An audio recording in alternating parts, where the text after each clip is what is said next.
नाज़रीन इकराम, इमरान खान ने अभी बनी गाला का चार्ज संभाला है और एक कोर कमेटी का इजलास किया है और इसके बाद अगली बात खान ने ये की है कि बजट का इंतज़ार कर लें और बजट के बाद आवाम के साथ ये जुल्म जो करेंगे इसकी हमें थोड़ी आसानी हो जाएगी, क्योंकि जहां 100 अफराद निकलने हैं वहां 200 निकलेंगे।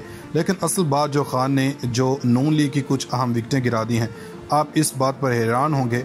कुछ अहम लोग जो असम्बली का हिस्सा हैं वो इमरान खान के साथ शामिल हो गए हैं, और वो कौन कौन से लोग हैं, इसका इमरान खान को क्या फ़ायदा होगा।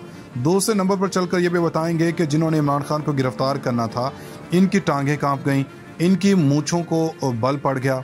खान ने आते ही ऐलान किया है कि मुझे गिरफ्तार किया तो पूरा मुल्क बाही निकल आएगा। तीसरी बात, इमरान खान ने अलीम खान और तरीन का हिसाब बराबर कर दिया। उम्मीद है कि अब इनको तसल्ली हो जाएगी और ये बहुत सुकून के साथ बैठेंगे।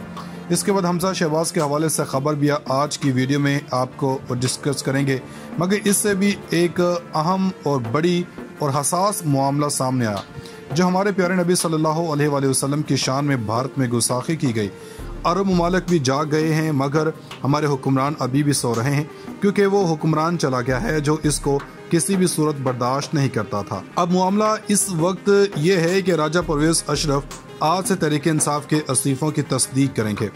हुकूमत की जानब से हाइप क्रिएट की है कि पीटीआई के 20 से 30 रहनुमा ऐसे हैं इस्तीफे नहीं देना चाहते, मगर आज तहरीक इंसाफ में नून लीग के साबिक एमएनए जिन्होंने तहरीक इंसाफ के सबसे बड़े खिलाड़ी को शिकस्त दी थी, यानी वो इतना बड़ा खिलाड़ी था नवाज शरीफ जो इस वक्त वज़ीर-ए-आज़म थे, सब शुक्रिया अदा करने के लिए आज उस खिलाड़ी ने तहरीक इंसाफ ज्वाइन कर ली है। इस वक्त किसका बयानिया किसका मजबूत है? तहरीक इंसाफ में लोधरा से मुस्लिम लीग के अहम तरीन रहनुमा और साबिक एमएनए पीर इकबाल शाह और साबिक एमपीए पीर आमिर शाह ने बनी गाला में इमरान खान से मुलाकात की और पीटीआई ज्वाइन कर ली।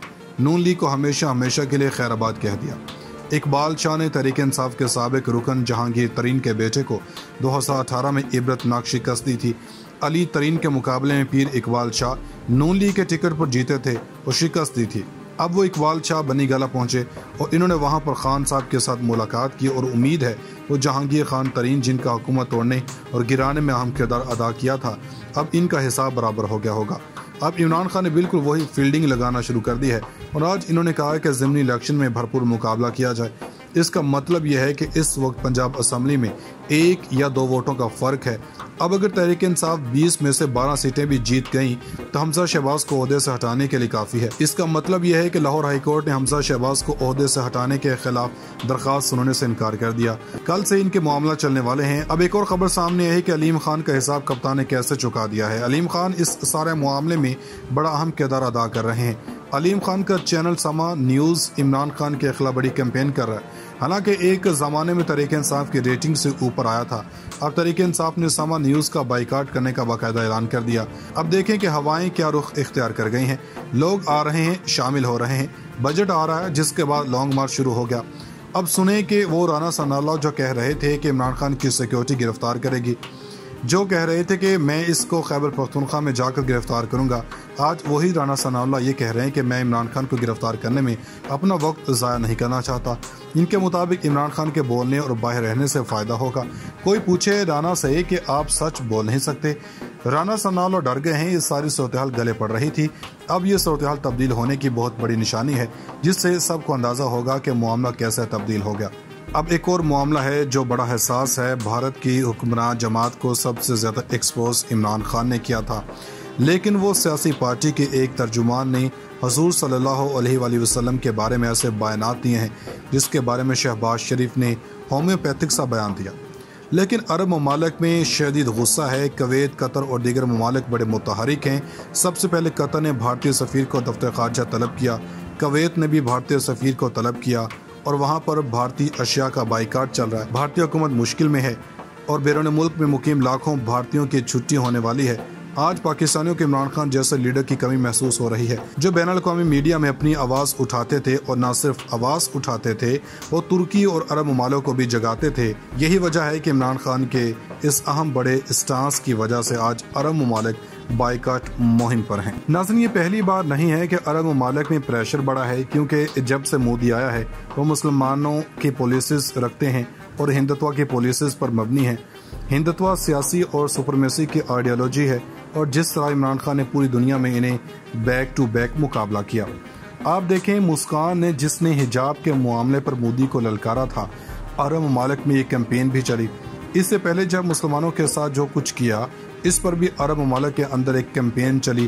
دیکھیں حکمرانوں کے اپنے انٹرسٹ تو ہو سکتے ہیں، چاہے معاشی یا سیاسی ہوں، مگر لوگوں کے اندر الگ ہوتے ہیں، کیونکہ اگر دیکھیں تو عرب ممالک میں حجاب اور دیگر چیزوں پر پابندی کے حوالے سے عوام باہر نکلی، مگر اس بار شان اقدس میں توہین کی باتوں کے بعد جو عرب ممالک میں عوام نکلی ہے، اس نے مودی کی نیا ڈبونے کا اعلان کر دیا۔ اس وقت عرب ممالک میں ایک ہی ٹرینڈ چلا کہ مودی رکھیں یا پھر رسول اللہ صلی اللہ علیہ وآلہ وسلم، کس کو چننا ہے اب یہ حکمران بتا دیں۔ اس بار ڈائریکٹ نریندر مودی کا نام لیا جا رہا ہے۔ اس وقت عرب ممالک میں بہت بڑی تعداد بھارتیوں کی ہے جو ہندو کام کر رہے ہیں، ان کی تعداد لاکھوں میں ہے، اور عرب حکمرانوں کی وجہ سے بھارتی بڑھتے ہی جا رہے ہیں، اور پھر بھارتی پروڈکٹ بھی بے تحاشا ہیں۔ اس وقت عرب اکانومی میں بھارتی چیزیں شامل ہیں، مگر اربوں ڈالرز بھارت کو ملتے ہیں، کویت میں کوڑا دان ہوتے ہیں، ان پر نریندر مودی کی تصویر لگا دی گئی ہے، نریندر مودی کے چہرے پر جوتے لگائے گئے ہیں۔ لیکن عرب ممالک میں شدید غصہ ہے۔ کویت، قطر اور دیگر ممالک بڑے متحرک ہیں۔ سب سے پہلے قطر نے بھارتی سفیر کو دفتر خارجہ طلب کیا، کویت نے بھی بھارتی سفیر کو طلب کیا، اور وہاں پر بھارتی اشیاء کا بائیکاٹ چل رہا ہے۔ بھارتی حکومت مشکل میں ہے اور بیرون ملک میں مقیم لاکھوں بھارتیوں کی چھٹی ہونے والی ہے۔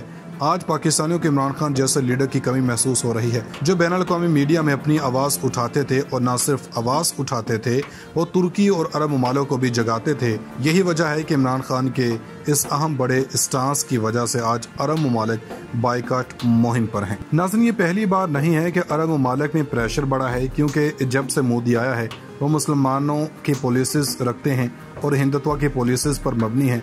ہندتوا سیاسی اور سپرمیسی کی آئیڈیالوجی ہے، اور جس طرح عمران خان نے پوری دنیا میں انہیں بیک ٹو بیک مقابلہ کیا۔ آپ دیکھیں مسکان نے جس نے حجاب کے معاملے پر مودی کو للکارا تھا، عرب ممالک میں یہ کیمپین بھی چلی۔ اس سے پہلے جب مسلمانوں کے ساتھ جو کچھ کیا، اس پر بھی عرب ممالک کے اندر ایک کیمپین چلی۔ دیکھیں حکمرانوں کے اپنے انٹرسٹ تو ہو سکتے ہیں، چاہے معاشی یا سیاسی ہوں، مگر لوگوں کے اندر الگ ہوتے ہیں، کیونکہ اگر دیکھیں تو عرب ممالک میں حجاب اور دیگر چیزوں پر پابندی کے حوالے سے عوام باہر نکلی، مگر اس بار شان اقدس میں توہین کی باتوں کے بعد جو عرب ممالک میں عوام نکلی ہے، اس نے مودی کی نیا ڈبونے کا اعلان کر دیا۔ اس وقت عرب ممالک میں ایک ہی ٹرینڈ چلا کہ مودی رکھیں یا پھر رسول اللہ صلی اللہ علیہ وآلہ وسلم، کس کو چننا ہے اب یہ حکمران بتا دیں۔ اس بار ڈائریکٹ نریندر مودی کا نام لیا جا رہا ہے۔ اس وقت عرب ممالک میں بہت بڑی تعداد بھارتیوں کی ہے جو ہندو کام کر رہے ہیں، ان کی تعداد لاکھوں میں ہے، اور عرب حکمرانوں کی وجہ سے بھارتی بڑھتے ہی جا رہے ہیں، اور پھر بھارتی پروڈکٹ بھی بے تحاشا ہیں۔ اس وقت عرب اکانومی میں بھارتی چیزیں شامل ہیں، مگر اربوں ڈالرز بھارت کو ملتے ہیں، کویت میں کوڑا دان ہوتے ہیں، ان پر نریندر مودی کی تصویر لگا دی گئی ہے، نریندر مودی کے چہرے پر جوتے لگائے گئے ہیں۔